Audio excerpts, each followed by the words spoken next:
జిల్లా కలెక్టర్ గారు, అదేవిధంగా యంత్రాంగం, ఈ యొక్క రెవెన్యూ ప్రధాన కార్యదర్శి మిట్టల్ గారు, అదేవిధంగా ల్యాండ్ రికార్డ్స్ అధికారి, మన ఉమ్మడి జిల్లాతో అనుబంధం కలిగినటువంటి బుద్ధ ప్రకాష్ గారికి, పోలీస్ కమిషనర్ గారికి, ప్రియమైన రైతాంగ సోదరులకి, పత్రికా విలేకరులకి, గ్రామస్తులకి, మండల, నియోజకవర్గ, జిల్లా నాయకులకి, ప్రతి ఒక్కరికి చేతులెత్తి నమస్కరిస్తూ, పొంగులేటి గారు చెప్పినట్లుగా ఇది ఒక విప్లవాత్మకమైనటువంటి, వినూత్నమైనటువంటి శాశ్వత పరిష్కారం కోసం స్వాతంత్రం వచ్చిన దగ్గర నుంచి మీరు ఏ సదస్సు పెట్టినా, ఏ ప్రజా విజ్ఞప్తులు దినం పెట్టినా, ఎన్ని రచ్చబండలు చేసినా పరిష్కారం కాని ఏదన్నా ఒక అంశం ఉంటే అది రెవెన్యూ అంశం, భూమి సమస్యలు తప్ప ఇంకొకటి లేదు.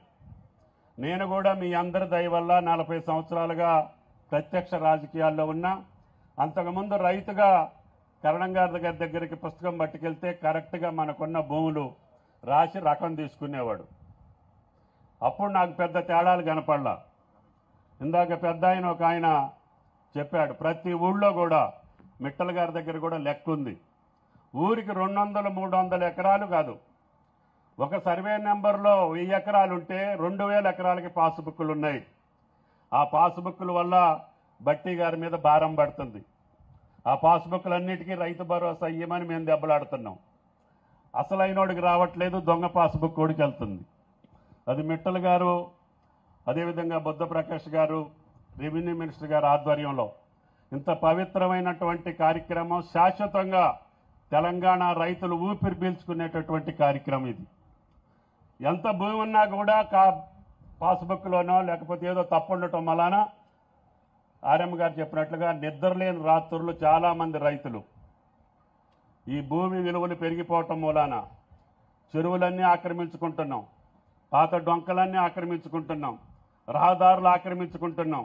ఇందాక పెద్ద ఆయన చెప్పినట్టుగా ఇంట్లో ఆడబిడ్డలకి ఆయనకి కూడా గొడవ, అన్నదమ్ములకి గొడవ, తలకాయలు పగలగొట్టుకున్నా, మర్డర్లు చేసుకున్నా ఆ గజం భూమి కోసమే యుద్ధాలు జరుగుతున్నాయి. కాబట్టి దాన్నన్నింటినీ పరిష్కారం చేయాలని ఇందిరమ్మ రాజ్యంలో, కాంగ్రెస్ ప్రభుత్వంలో రేవంత్ రెడ్డి గారి నాయకత్వాన అందరం కూర్చొని ఈ యొక్క ధరణిని మార్చి, ఎన్నికల ముందు కూడా చెప్పాం, ఈ ధరణిని బంగాళాఖాతంలో వేస్తామని చెప్పి ఏదైతే పెద్దలు పాదయాత్రలో చెప్పారో దాని ప్రకారంగా వేశాం. కానీ తీసిన ఈ భూభారతి అందరికీ సంతోషంగా, ఆనందంగా ఉండాలి అంటే ఇప్పుడు పెట్టినటువంటి టెక్నాలజీ వల్ల అతి త్వరలో అత్యంత నిఖార్సుగా, నిక్కచ్చిగా చేసే అవకాశం ఉందని చెప్పి మిట్టల్ గారు చెప్పారు. కేవలం 1-2 సెంటీమీటర్ల ద్వారానే మనం దాన్ని సరి చేసుకోవచ్చు. అందుకని డ్రోన్ తోటి పాటు ఈ ఐఐఎస్ యొక్క సంస్థ ద్వారా ఎక్యురేట్గా వచ్చే సంస్థల్ని ఈ గ్రామం పైలట్గా తీసుకున్నాం. కాకపోతే ఇందాక రైతులకు అనుమానం వచ్చింది, ఈ ఒక్క ఊరే 4 రోజులు పడితే మరి మా గ్రామాలన్నీ ఎప్పుడు చేస్తారని. దానికి ఆర్ఎం గారు, ప్రభుత్వం సిద్ధంగా ఉంది. ఈ పైలట్ ప్రాజెక్టులో ఉన్నటువంటి అనుభవం ప్రకారంగా ఎంత త్వరగా పూర్తి చేసే అవకాశం ఈ దేశంలో, ఈ ప్రపంచంలో ఉందో అన్ని సంస్థలను తీసుకొచ్చి మీ భూమి ఒక అంగుళం రాకుండా పోకుండా, ఇందాక పెద్ద ఆయన 3 ఎకరాలు ఉంటే 6 ఎకరాలు ఆయన పాస్బుక్లో ఉందంటుండు, అట్లా కాకుండా నిఖార్స్ అయినటువంటి రికార్డ్స్ని తయారు చేస్తే ఇది రెవెన్యూ మంత్రి గారి యొక్క చరిత్ర, తెలంగాణ రాజకీయ చరిత్రలో శ్రీనివాసరెడ్డి గారి పేరు శాశ్వతంగా మిగులుద్దని చెప్పి కూడా ఈ సందర్భంగా మనం చేస్తున్నాం.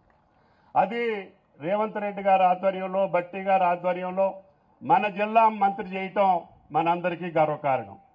కాబట్టి శాశ్వతమైనటువంటి ఈ భూ సమస్యలు, బుద్ధ ప్రకాష్ గారు నాకు పీఓ ఐటీడీఏగా ఎక్కువ రోజులు పనిచేశారు. ఆయనకి ఈ జిల్లాలో అనుబంధం ఉంది, ఆ జిల్లా సమస్యల పట్ల కూడా అనుబంధం ఉంది. కాబట్టి ఏదైనా సరే తగు వస్తే భూమి కాడే వస్తుంది. ఆ తగువులు రాకుండా ఉండాలంటే భూభారతే దానికి శరణ్యం అని చెప్పి రేవంత్ రెడ్డి గారు ధైర్యంగా, ఇది ఎవరు కూడా రాజకీయ నాయకులు పట్టించుకోరు, ఎందుకు ఏలు పెడితే కుట్టుద్ది, కుట్టిన కాడ నుంచి మనకి తీపి పుట్టుద్ది, మనకెందుకు జరగని, మనకు అధికారం ఉంటే చాలు అనుకునే రోజులు ఇవి. మాకు రాజకీయం శాశ్వతం కాదు, అధికారం అంతకంటే శాశ్వతం కాదు.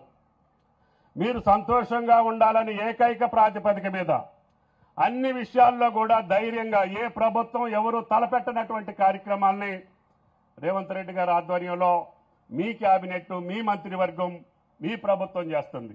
అంటే మన ప్రభుత్వం చేసే ప్రతి కార్యక్రమం ఈనాడు భారతదేశానికి దిక్సూచిగా మిగులుతుంది. మీరు చూశారు, ఏ పథకం చూసినా భారతదేశంలో ఏది బాగుంది అంటే తెలంగాణ బాగుందని చెప్పుకునే రోజులు వచ్చినాయి. నిన్న మొన్న మోడీ గారి ప్రభుత్వం కూడా కొన్ని సర్వేలు చేపించింది. లా అండ్ ఆర్డర్ ఎక్కడ బాగుందో చూడండి అని చెప్పి ఆయన ఒక రిపోర్ట్ తెప్పించుకుంటే తెలంగాణలోనే బాగుందని చెప్పి వచ్చింది. అంటే మన ప్రభుత్వం సమర్థవంతంగా గత 16-17 నెలలుగా ఎక్కడా రాజీ పడకుండా రాజకీయాలకు అతీతంగా, కులాలకు అతీతంగా, మతాలకు అతీతంగా లా అండ్ ఆర్డర్ ఉంటేనే పెట్టుబడులు వస్తాయి. పెట్టుబడులు వస్తేనే మన పిల్లలకు ఉద్యోగాలు వస్తాయి. పిల్లలకు ఉద్యోగాలు వస్తేనే ఈ జిల్లా, ఈ రాష్ట్రం అగ్రభాగాన నిలబడుతుంది. నిన్న ముఖ్యమంత్రి గారి స్పీచ్లో కూడా మీరు చెప్పారు, మనకి పక్క రాష్ట్రంతోటో, ఆ రాష్ట్రంతోటో, ఈ రాష్ట్రంతోటో పోటీ కాదు, ప్రపంచ దేశాలతోటే తెలంగాణ పోటీ. అందుకని విద్యలో కానీ, వైద్యంలో కానీ, సంస్కరణలో కానీ, ఈ యొక్క చట్టాలను ఏర్పాటు చేసుకోవడంలో కానీ ధైర్యంగా ముందుకెళ్తున్నాం. అది మీరిచ్చినటువంటి శక్తి, మీరిచ్చినటువంటి ధైర్యం. మీరు నిజాయితీగా, నిర్భీతిగా, నిక్కచ్చిగా పరిపాలించండి, మేము మీ వెంట ఉంటామని చెప్పి మా అందరినీ కూడా పెద్ద మెజారిటీ తోటి మీరు గుండెల్లో పెట్టుకొని గెలిపించారు.